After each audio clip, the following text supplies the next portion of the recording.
একদিন এক গুরু তার এক ছাত্রকে একটা খালি বস্তা আর এক বাক্স আলু দিয়ে বললেন, তুমি কিছু লোকের নাম মনে করো যারা তোমার সঙ্গে খারাপ ব্যবহার করেছে।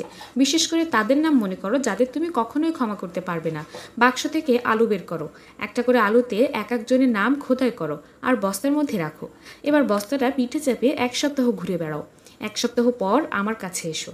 ছাত্র গুরুর কথা মতো তাই করলো। প্রথম দিকে তার কিছু মনে হলো না। একদিন পরে তার বস্তাটা ভারী বলে মনে হলো, যদিও আলুর ওজন একই ছিল।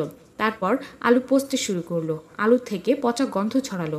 ছাত্র অস্বস্তি বোধ করলো। কিছুদিন পর পচা আলুর গন্ধ সহ্য করা গেল না, উপরন্তু পিঠে পচা আলুর রস লাগতে লাগলো। ছাত্র আলুর বস্তা ফেলে দিয়ে গুরুর কাছে এলো। গুরু বললেন, তুমি কিছু বলবে? ছাত্র বলল, যখন আমরা কাউকে ক্ষমা করতে পারি না, তখন একটা নেগেটিভ ফিলিং আমরা আমাদের মধ্যে বহন করি, ওই আলুর বস্তার মতো। যত বেশি দিন আমরা ওই নেগেটিভিটি বহন করব, জীবন তত বেশি দুর্বিষহ হয়ে উঠবে। তো এটি থেকে আমরা শিখতে পারি, রাগ বহন করা উচিত নয়, যত তাড়াতাড়ি সম্ভব ক্ষমা করে দেওয়া উচিত।